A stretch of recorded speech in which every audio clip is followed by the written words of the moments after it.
How to convert footnotes to endnotes in Word.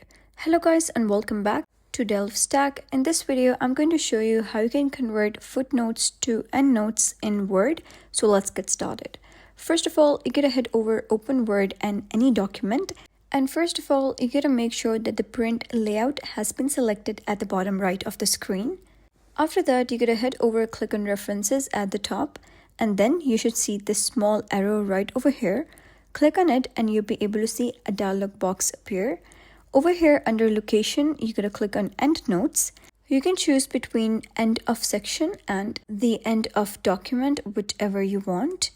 And after that, you can select Apply Changes to, whether you want to apply the changes to a specific section or the whole document.